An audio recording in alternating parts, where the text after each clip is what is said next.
ದೇಶದಲ್ಲಿ ಮಾನ್ಯ ಪ್ರಧಾನಮಂತ್ರಿಗಳಾದಂಥ ಮೋದಿಜಿಯವರು ರಾಷ್ಟ್ರೀಯ ಕಾರ್ಯಾಗಾರನ ಸೆಪ್ಟೆಂಬರ್ 11ನೇ ತಾರೀಕು ಮಾಡಿದ್ರು. ಅದು ನಂತರ ರಾಜ್ಯದಲ್ಲಿ ಸೆಪ್ಟೆಂಬರ್ 19ನೇ ತಾರೀಕು ರಾಜ್ಯದಲ್ಲಿ ಬೆಂಗಳೂರಲ್ಲಿ ಆಯಿತು ಕಾರ್ಯಾಗಾರ. ಇದರ ರಾಜ್ಯದ ಉಸ್ತುವಾರಿಗಳಂಥ ಲೋಕಸಭಾ ಸದಸ್ಯರು ಪುರಂದರೇಶ್ವರಿ ಮೇಡಮ್ ಅವರು ಉಸ್ತುವಾರಿಗಳು ಅವರ ಅಧ್ಯಕ್ಷತೆಯಲ್ಲಿ ಆಯಿತು 19ನೇ ತಾರೀಕು. ಮತ್ತು ಜಿಲ್ಲಾ ಮಟ್ಟದ್ದು ಸೆಪ್ಟೆಂಬರ್ 23ನೇ ತಾರೀಕು ಸೆಪ್ಟೆಂಬರ್ 23ನೇ ತಾರೀಕು ಬೆಂಗಳೂರು ಗ್ರಾಮಾಂತರ ಜಿಲ್ಲೆದು ಇದೇ ಕಚೇರಿಯಲ್ಲಿ ಕಾರ್ಯಾಗಾರ ಆಯಿತು. ಮತ್ತು 25ರಿಂದ 30ನೇ ತಾರೀಕು ಒಳಗಾಗಿ ಆಯಾ ತಾಲೂಕುಗಳೊಳಗೆ ಮಾಡಬೇಕು, ಕಾರ್ಯಾಗಾರ ಮಾಡಬೇಕು ಅಂತ ಒಂದು ಆದೇಶ ಇತ್ತು. ಒಂದು ಪಟ್ಟಿ ಇದೆ, ಪಟ್ಟಿ ತಗೊಂಡು ಕೊಡ್ತೀನಿ. 25ರಿಂದ 30ನೇ ತಾರೀಕು ಒಳಗಾಗಿ ನೆಲಮಂಗಲ, ಹೊಸಕೋಟೆ, ದೇವನಹಳ್ಳಿ ಮತ್ತು ದೊಡ್ಡಬಳ್ಳಾಪುರ 4 ತಾಲೂಕು ಆಗಿದೆ. ಇದರ ಉದ್ದೇಶ ಇಷ್ಟೇ, ದೇಶದಲ್ಲಿ ನಮ್ಮಲ್ಲಿ ಯಾರು ಸಣ್ಣ ಸಣ್ಣ ಉದ್ದಿಮೆದಾರರು, ಮಧ್ಯಮ ವರ್ಗದ ಉದ್ದಿಮೆದಾರರು, ದೊಡ್ಡ ಉದ್ದಿಮೆದಾರರು ಈ ದೇಶದಲ್ಲಿ ಇರುವಂಥವ್ರು, ಅವರು ಉತ್ಪಾದನೆ ಮಾಡೋಂಥವ್ರು. ಉದಾಹರಣೆ ನಮ್ಮ ಗ್ರಾಮೀಣ ಪ್ರದೇಶದಲ್ಲಿ ಅನೇಕ ಕುಂಬಾರಿಕೆ ಇರ್ಬೋದು, ಬೇರೆ ಬೇರೆ ಸಣ್ಣ ಪುಟ್ಟ ಪೀಠಿಕೆಗಳಿರ್ಬೋದು, ಮತ್ತು ಇವು ಪೀಠೋಪಕರಣ, ಇನ್ನೊಂದು ಮತ್ತೊಂದು ಎಲ್ಲ ಭಾಳಷ್ಟು ಇವತ್ತು ಆತ್ಮನಿರ್ಭರ ಭಾರತದ ಅಡಿಯಲ್ಲಿ, ಮುದ್ರಾ ಯೋಜನೆ ಅಡಿಯಲ್ಲಿ ಅನೇಕ ಕರಕುಶಲ ಕಾರ್ಮಿಕರು ಏನಿದ್ದಾರೆ ಈ ಗ್ರಾಮೀಣ ಪ್ರದೇಶದಲ್ಲಿ ವೃತ್ತಿರಿತ ಉದ್ದಿಮೆದಾರರು ಏನಿದ್ದಾರೆ ಅವರು ಸಣ್ಣ ಸಣ್ಣ ಒಂದು ಉದ್ಯೋಗಗಳನ್ನು ಸಹ ಪ್ರಾರಂಭ ಮಾಡಿದ್ದಾರೆ. ಅಂಥ ವಸ್ತುಗಳನ್ನು ತಗೊಳ್ಳೋದ್ರ ಮುಖಾಂತರ ಈ ದೇಶದ ಉತ್ಪಾದಕರಿಗೆ ಬೆಂಬಲ ಕೊಡಬೇಕು, ಈ ದೇಶದ ವಸ್ತುಗಳನ್ನೇ ತಗೊಳ್ಬೇಕು.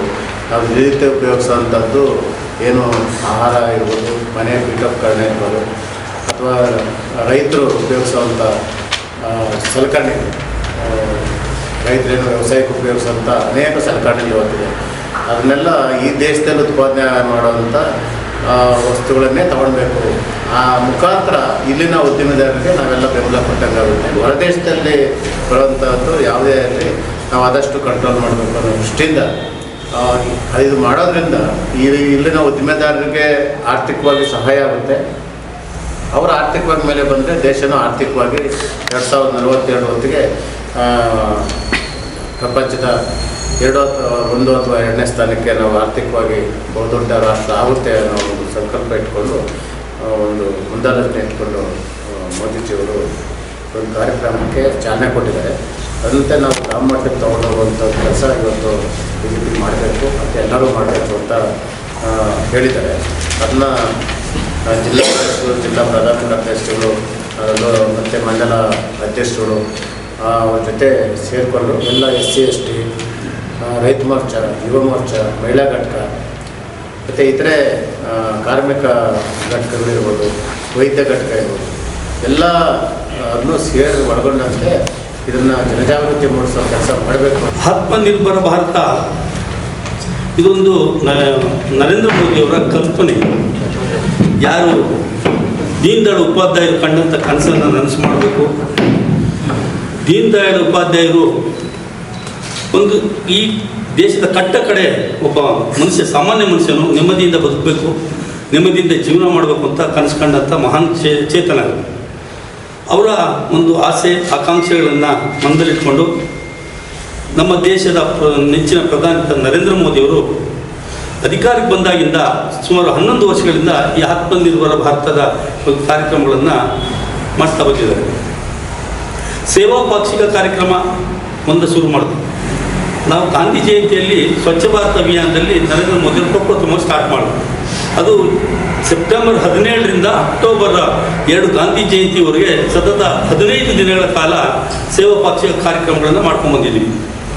ಸೇವಾ ಪಾಕ್ಷಿಕ ಕಾರ್ಯಕ್ರಮಗಳಂದರೆ ಬಡಬಗ್ಗರ ರೈತರಿಗೆ ಸಹಾಯ ಮಾಡೋದು, ರೋಗಿಗಳಿಗೆ ಹಣ್ಣು ಹಂಪಲನ್ನು ಹಂಚೋದು, ನಮ್ಮ ಊರಿನಲ್ಲಿರ್ತಕ್ಕಂಥ ದೇವಸ್ಥಾನಗಳು, ಮಂದಿರಗಳನ್ನು ಶುಚಿಗೊಳಿಸುವಂಥದ್ದು, ಮತ್ತು ಈ ರಸ್ತೆ ನಮ್ಮ ಊರಿನ ಮಧ್ಯದಲ್ಲಿ ಗಿಡ ಮರಗಳನ್ನು ನೆಡುವಂಥದ್ದು, ಈ ಕಾರ್ಯಕ್ರಮಗಳನ್ನು ಮಾಡ್ತಾ ಬಂದಿದ್ದೀವಿ.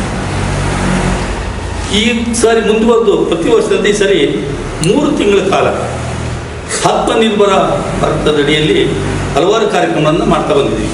ಏನು ನಮಗೆ ನರೇಂದ್ರ ಮೋದಿಯವರು ಕೊಟ್ಟಂಥ ಕಾರ್ಯಕ್ರಮಗಳನ್ನು ನಾವು ಅನುಷ್ಠಾನ ಮಾಡಬೇಕು, ಯಾರಿಗೆ ತಲುಪಬೇಕು, ಸರಿಯಾದ ವ್ಯಕ್ತಿಗಳಿಗೆ ತಲುಪಬೇಕು ಅನ್ನೋ ಉದ್ದೇಶದಿಂದ ಆತ್ಮನಿರ್ಭರ ಭಾರತದ ಅಡಿಯಲ್ಲಿ ಕಾರ್ಯಕ್ರಮವನ್ನು ಮಾಡ್ತಾ ಬಂದಿದ್ದೇವೆ. ಇದರಡಿಯಲ್ಲಿ ಪ್ರತಿ ಮಂಡಲದಲ್ಲಿ ರಕ್ತದಾನ ಶಿಬಿರ ಮಾಡ್ತೇವೆ. ಪ್ರತಿ ಮಂಡಲದಲ್ಲಿ ಏನು ದೇವಸ್ಥಾನಗಳು, ಜೀರ್ಣೋದ್ಧಾರ ಕೆಲಸಗಳು, ಮತ್ತು ಒಂದು ಪಾಳ್ಬಿದ್ದಂಥ ಕಲ್ಯಾಣಿಗಳು, ಬಾವಿಗಳನ್ನು ಕ್ಲೀನ್ ಮಾಡುವಂಥದ್ದು ಇಂಥವನ್ನೆಲ್ಲ ಮಾಡ್ತಾಯಿದ್ದೀವಿ. ನಿರಂತರ ಮಾಡ್ಕೊಂಡು ಬರ್ತಾಯಿದ್ದೀವಿ. ನಾವು ಪ್ರತಿದಿನ ಮಾಡಿದಂಥ ಕಾರ್ಯವನ್ನು ನಾವು ರಾಜ್ಯಕ್ಕೆ ಅಪ್ಡೇಟ್ ಮಾಡ್ತೀವಿ. ರಾಜ್ಯದ ಇಡೀ ರಾಷ್ಟ್ರ ಮಟ್ಟದಲ್ಲಿ ಅದು ಅಪ್ಡೇಟ್ ಆಗ್ತಾ ಹೋಗ್ತದೆ ಸರಳ ಹಾಕಲಿ. ಈ ರೀತಿ ನಮ್ಮ ಕಾರ್ಯಕರ್ತರು ಹುಮ್ಮಸ್ಸಿನಿಂದ ಈ ಕೆಲಸವನ್ನು ಮಾಡ್ಕೊಂಡು ಬರ್ತಾ ಇದ್ದೀವಿ. ಆತ್ಮನಿರ್ಭರ ಭಾರತದ ಅಡಿಯಲ್ಲಿ ಈ ಒಂದು ಏನು ಸ್ವದೇಶಿ ನಾವು ನಾವೇ ಉತ್ಪನ್ನ ಮಾಡಬೇಕು, ನಾವೇ ಬಳಕೆದಾರ ಆಗಬೇಕು ಅನ್ನೋ ಒಂದು ಕಾನ್ಸೆಪ್ಟು ಮುಖ್ಯವಾದಂಥ ಕಾನ್ಸೆಪ್ಟ್ ಇವತ್ತು ನಮ್ಮಲ್ಲಿ.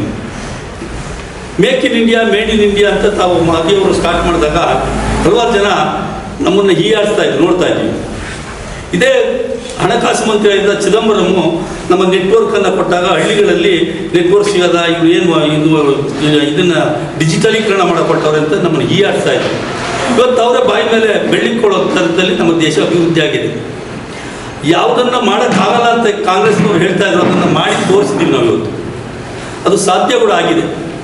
47ನೇ ಇಸ್ವಿಗಿಂತ ಮುಂಚೆ ಅವತ್ತಿಂದ ಇವತ್ತಿನ 60-70 ವರ್ಷದಲ್ಲಿ ಉದ್ಘಾಟನೆ ಆದಂಥ ಬ್ರಿಡ್ಜ್ಗಳನ್ನು ನರೇಂದ್ರ ಮೋದಿ ಇವತ್ತು ಕಂಪ್ಲೀಟ್ ಮಾಡಿ ಉದ್ಘಾಟನೆ ಮಾಡುವಂಥ ಒಂದು ಪರಿಸ್ಥಿತಿ ನಮ್ಮಲ್ಲಿ ಇವತ್ತು ನಿರ್ಮಾಣ ಆಗಿದೆ.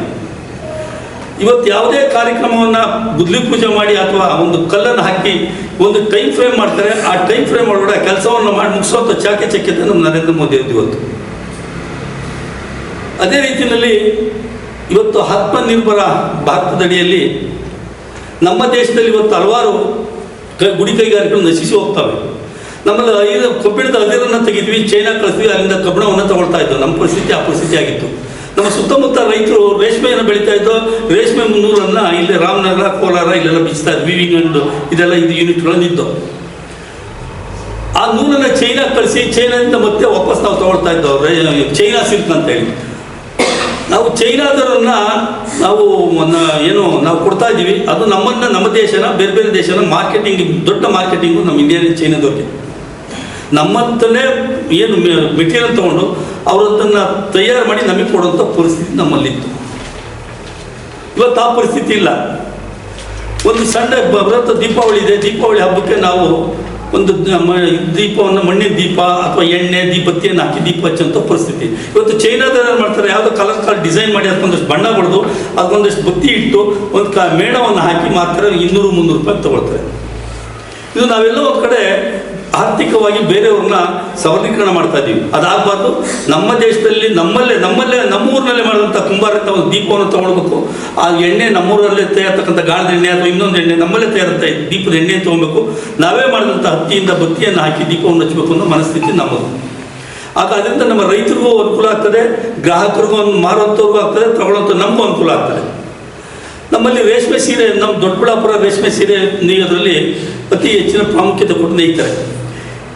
ಈ ರೇಷ್ಮೆಯನ್ನು ನಾವು ಹೊರಗಡೆ ಕಳಿಸಿ ಅಲ್ಲಿಂದ ತರಿಸಿ ನಾವು ಅದನ್ನು ಉಟ್ಕೊಳ್ಳೋಂಥ ಪರಿಸ್ಥಿತಿ ಇತ್ತು. ಇವತ್ತು ಆ ಪರಿಸ್ಥಿತಿ ಇಲ್ಲ. ಅದಕ್ಕೆ ಗುಡಿ ಕೈಗಾರಿಕೆಗಳನ್ನು ಜೀರ್ಣೋದ್ಧಾರ ಮಾಡಬೇಕು ಅಂತೇಳಿ ಆ ಕಾನ್ಸೆಪ್ಟಲ್ಲಿ ಈ ಖಾದಿ ಅಭಿವೃದ್ಧಿ, ಖಾದಿ ಬಟ್ಟೆಗಳನ್ನು ಯೂಸ್ ಮಾಡುವಂಥದ್ದು, ಖಾದಿ ಭಂಡಾರಗಳನ್ನು ತೆರೆಯುವಂಥದ್ದು, ಇದನ್ನೆಲ್ಲ ನಮಗೆ ಈ ಅಭಿಯಾನದಲ್ಲಿ ಮಾಡಬೇಕು ಅಂತ ಒಂದು ಆದೇಶ ಇದೆ. ನರೇಂದ್ರ ಮೋದಿಯವರು ಕೊಟ್ಟಂಥ ಆದೇಶ ಇದೆ. ಅದನ್ನು ರಾಷ್ಟ್ರ ಮಟ್ಟದಲ್ಲಿ ಮತ್ತು ನಮ್ಮ ರಾಜ್ಯಾಧ್ಯಕ್ಷರು ರಾಜ್ಯ ಮಟ್ಟದಲ್ಲೂ ಇದನ್ನು ಅನುಷ್ಠಾನ ಮಾಡ್ತಾರೆ. ಪ್ರತಿ ಮಂಡಲದಲ್ಲೂ ಮಾಡ್ಕೊಂಡು ಬರ್ತಾ ಇದ್ದೀವಿ, ಜಿಲ್ಲಾ ಮಟ್ಟದಲ್ಲೂ ಮಾಡಿದ್ದೀವಿ. ಈಗ ನಮ್ಮಲ್ಲಿ ಉತ್ಪತ್ತಿ ಆದಂಥ ವಸ್ತುಗಳನ್ನು ನಾವೇ ಬಳಕೆ ಮಾಡ್ಕೊಬೇಕು ಅನ್ನೋದು ನಮ್ಮ ಕಾನ್ಸೆಪ್ಟ್. ಮತ್ತು ಇತ್ತೀಚಿನ ದಿನಗಳಲ್ಲಿ ಪಹಲ್ಗಾಮ್ನಲ್ಲಿ ನಡೆದಂಥ ಯುದ್ಧದ ಪರಿಸ್ಥಿತಿ ನಾವು ನೋಡಿದ್ದೀವಿ.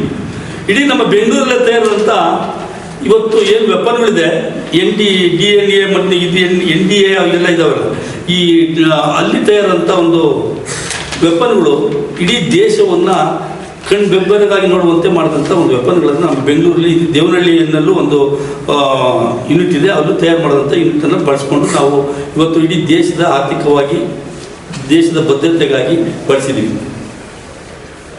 ಇಂಥ ಒಂದು ಆತ್ಮನಿರ್ಭರ ಭಾರತದಲ್ಲಿ ನಾವು ತಯಾರು ಮಾಡ್ತಕ್ಕಂಥ ವಸ್ತುಗಳನ್ನು ನಮ್ಮಲ್ಲೇ ಉತ್ಪತ್ತಿ ಆಗಬೇಕು ಅನ್ನೋದು ಒಂದು ಇದು ನಮ್ಮದು. ಇತ್ತೀಚೆಗೆ ಇಡೀ ಪ್ರಪಂಚದಲ್ಲಿ ನಮ್ಮ ಉತ್ಪಾದನೆಗೆ ಭಾರಿ ಬೇಡಿಕೆ ಇದೆ. ಇವತ್ತು ಆರ್ಥಿಕವಾಗಿ ನಾವು ಸಬಲರಾಗಿದ್ದೀವಿ. ಆರ್ಥಿಕವಾಗಿ ಇವತ್ತು 3ನೇ ಸ್ಥಾನ 4ನೇ ಸ್ಥಾನಕ್ಕೆ ಬಂದಿದ್ದೀವಿ. ಬರೋಂಥ 1 ವರ್ಷ 2 ವರ್ಷದಲ್ಲಿ ನಾವು 1 ಅಥವಾ 2ನೇ ಸ್ಥಾನಕ್ಕೆ ಆರ್ಥಿಕ ಸದೃಢರಾಗಿ ಬೆಳೀತಾ ಇದ್ವಿ. ಇವತ್ತು ರಸ್ತೆ ಅಭಿವೃದ್ಧಿ ಇರ್ಬೋದು, ಇಡೀ ಪ್ರಪಂಚದಲ್ಲಿ ರಸ್ತೆಗಳು ಬೇರೆ ದೇಶ ಕಂಪೇರ್ ಮಾಡಿ ಇವತ್ತು ನಮ್ಮಲ್ಲಿ ತುಂಬ ಅದ್ಭುತವಾಗಿ ಆಗ್ತಾಯಿದೆ. ನೋಡಿರ್ಬೋದು ನಾವು ಇವತ್ತು ಈ ರಸ್ತೆಗಳನ್ನು ಭಾರತಮಾಲಾ ರಸ್ತೆ ಇರ್ಬೋದು, ಇವತ್ತು ಬೆಂಗಳೂರು ಸುತ್ತಮುತ್ತ ಆಗ್ತಕ್ಕಂಥ ಅಭಿವೃದ್ಧಿಗಳಿರ್ಬೋದು, ಕೈಗಾರಿಕೆಗಳಿರ್ಬೋದು, ಈ ದೇಶದಲ್ಲಿ ಈ ನಾವು ಅಷ್ಟೊಂದು ಅಭಿವೃದ್ಧಿ ಹೊಂದ್ತಾ ಇದ್ದೀವಿ. ಅಭಿವೃದ್ಧಿ ಹೊಂದಂಥ ರಾಷ್ಟ್ರಗಳನ್ನು ಮಾಡಬೇಕು ಅನ್ನೋ ಒಂದೇ ಕಾನ್ಸೆಪ್ಟು ಈ ಆತ್ಮನಿರ್ಭರ ಭಾರತ.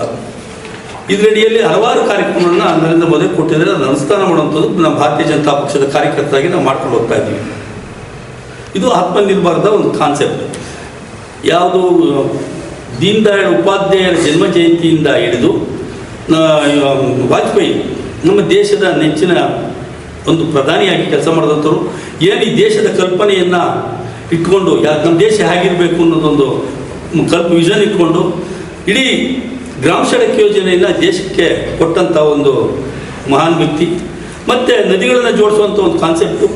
ಆರ್ಥಿಕವಾಗಿ ಇಡೀ ಪ್ರಪಂಚದಲ್ಲಿ ನಾವು ನೋಡ್ತೀವಿ, ಹಿಂದೆ ಒಂದು ಕಾರ್ ತೊಗೊಬೇಕಾದ್ರೆ ಅಥವಾ ಒಂದು ಮನೆ ಲೋನ್ ತೊಗೊಬೇಕಾದ್ರೆ ನ್ಯಾಷನಲೈಸ್ ಬ್ಯಾಂಕ್ಗಳು ಎಷ್ಟು ನಮಗೆ ಹಿಂಸೆ ಕೊಡ್ತಾರೆ, ಎಷ್ಟು ಡಾಕ್ಯುಮೆಂಟ್ ತೊಗೊಳ್ತಾರೆ, 1 ವರ್ಷ 6 ತಿಂಗಳು ಸಮಯ ತೊಗೊಳ್ತಾ ಇದ್ರು. ಇಡೀ ಆರ್ಥಿಕವಾಗಿ ಮಲ್ಟಿನ್ಯಾಷನಲ್ ಕಂಪನಿಯನ್ನು ಮಲ್ಟಿನ್ಯಾಷನಲ್ ಬ್ಯಾಂಕನ್ನು ಇಂಟ್ರೊಡ್ಯೂಸ್ ಮಾಡಿದಂಥದ್ದು ಇದೆ ನಮ್ಮ ವಾಜಪೇಯಿ. ಆದ್ದರಿಂದ ಯಾರು ಇನ್ಕಮ್ ಟ್ಯಾಕ್ಸನ್ನು ತೋರಿಸ್ಕೊತೀರಿ, ಯಾರು ರೈತರಿದ್ದೀರಿ, ಯಾರು ಅಗ್ರಿಕಲ್ಚರಲ್ಲಿ ಮುಂದೆ ಇದ್ದೀರಿ, ಅವ್ರಿಗೆ ಕೈಗೆಲ್ಲಿ ಹಣ ಇರಬೇಕು ಅನ್ನೋ ಒಂದು ಕಾನ್ಸೆಪ್ಟ್ ಇಟ್ಕೊಂಡು ಆ ಒಂದು ಆತ್ಮ ನಿರ್ಭರ ಭಾರತದಲ್ಲಿ ಇದನ್ನು ನಾವು ತೊಗೊಂಡಿದ್ದೀವಿ. ಗ್ರಾಮ ಸಡಕ್ ಯೋಜನೆ 10 ವರ್ಷದ ಯೋಜನೆ ಅದು. ಇವತ್ತು ಇಡೀ ಭಾರತದಲ್ಲಿ ಆ ಕಾನ್ಸೆಪ್ಟಲ್ಲಿ ಇವತ್ತು ಇಡೀ ಕನ್ಯಾಕುಮಾರಿ ಕಾಶ್ಮೀರದ ರಸ್ತೆ ಅಭಿವೃದ್ಧಿಗಳಾಗಿದ್ದಾವೆ. ಇದನ್ನೆಲ್ಲ ಮನಗೊಂಡಂಥ ನಮ್ಮ ಈ ದೇಶದ ಕಲ್ಪನೆ ಹೊಂದಂಥ ನರೇಂದ್ರ ಮೋದಿಯವರು ಇವತ್ತು ಈ ಕಾರ್ಯಕ್ರಮಗಳನ್ನು ಮಾಡಲೇಬೇಕು ಅಂತೇಳಿ ನಮಗೆ ಒಂದು ಟೈಮ್ ಫ್ರೇಮ್ ಮಾಡಿಕೊಟ್ಟವ್ರೆ. ನಾವು ವಾಜಪೇಯಿ ಅವರ ಬರ್ತ್ಡೇವರೆಗೂ 3 ತಿಂಗಳ ಕಾಲವರೆಗೂ ಈ ಕಾರ್ಯಕ್ರಮ ಹಮ್ಮಿಕೊಂಡು ಹೋಗ್ತಾ ಇದ್ದೀವಿ.